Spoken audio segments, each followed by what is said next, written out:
ನಾನಿವತ್ತು ಸೂಪರಾಗಿರೋಂಥ ಮೆಂತೆ ಗೋಧಿ ಕಡುಬು ಅದು ಮಸಾಲೆ ಹಾಕಿ ಮಾಡಿದ್ದೀನಿ ನೋಡಿ. ಸೂಪರ್ ಆಗಿರೋಂಥದ್ದು. ಇದು ಆರೋಗ್ಯಕ್ಕೂ ಒಳ್ಳೆಯದು, ಬೆಳಗ್ಗೆ ಬ್ರೇಕ್ಫಾಸ್ಟಿಗೆ ಹೆವಿಯಾಗೂ ಇರುತ್ತೆ. ನಮಸ್ಕಾರ ಸ್ನೇಹಿತರೆ, ಪಂಕಜಾಸ್ ವೆಜ್ ಕಿಚನ್ಗೆ ಸ್ವಾಗತ ಸುಸ್ವಾಗತ. ಪಾತ್ರೆಯಲ್ಲಿ 1 ಲೋಟ ನೀರು ಹಾಕಿ ಕುದಿಯಕ್ಕಿಡೋಣ. ಇಲ್ಲಿ ನಾನು 1 ಬಟ್ಲು ಅಕ್ಕಿ ಹಿಟ್ಟು, 1 ಬಟ್ಲು ಗೋಧಿ ಹಿಟ್ಟು ತಗೊಂಡಿದ್ದೀನಿ. ಹಾಗೆ 1 ಹಿಡಿ ಮೆಂತೆ, 1 ಹಿಡಿ ಉದ್ದುನ ಪುಡಿ ಮಾಡ್ಕೊಂಡು ಇಟ್ಕೊಂಡಿದ್ದೀನಿ. ನೀರು ಕುದೀತಾ ಇದೆ. ಈಗ 2 ಬಟ್ಲು ಹಿಟ್ಟನ್ನು ಹಾಕೋಣ. ಹಿಟ್ಟು ಹಾಕಿ ಕೈಯಾಡಿದ ಮೇಲೆ ಮೆಂತೆ ಉದ್ದನ್ನು ಪುಡಿ ಮಾಡಿದೀವಲ್ಲ ಅದನ್ನು ಹಾಕೋಣ. ಹಾಕಿ ಚೆನ್ನಾಗಿ ಮಿಕ್ಸ್ ಮಾಡಿ ಉಪ್ಪು ರುಚಿಗೆ ತಕ್ಕಷ್ಟು ಉಪ್ಪು ಹಾಕಿ ಆರೋದಕ್ಕಿಟ್ಟು ಆಮೇಲೆ ನಾದಿದ್ರೆ ಕಡ್ಬು ಮಾಡೋಕ್ಕೆ ಹಿಟ್ಟು ರೆಡಿ ಆಗುತ್ತೆ ನೋಡಿ. ಉದ್ದಿನ ಬೇಳೆ ಮೆಂತೆ ಹಾಕೋದ್ರಿಂದ ಆರೋಗ್ಯಕ್ಕೆ ತುಂಬ ಒಳ್ಳೆಯದು. ಇದು ಹೆವಿ ಇರೋದ್ರಿಂದ ಬೆಳಗ್ಗೆ ತಿಂಡಿಗೆ ಮಾಡಿದರೆ ಚೆನ್ನಾಗಿರುತ್ತೆ.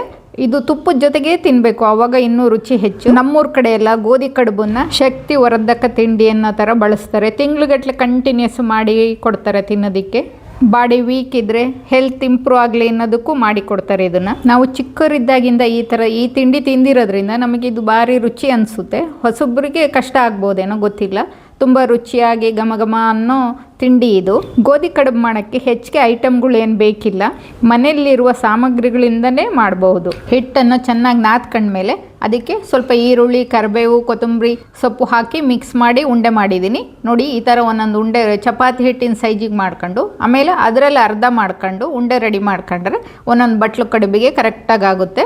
ಇದು ಸ್ಟೀಮಲ್ಲಿ ಬೇಯಿಸೋದ್ರಿಂದ ಆರೋಗ್ಯಕ್ಕೂ ತುಂಬ ಒಳ್ಳೆಯದು ನೋಡಿ. ಈ ಥರ ಬಟ್ಲು ಮಾಡಿದರೆ ಆಯಿತು. ಇದು ಬಟ್ಲು ಕಡುಬು ಅಂತಲೇ ಹೇಳ್ತಾರೆ, ಗೋಧಿ ಬಟ್ಲು ಕಡುಬು ಅಂತ.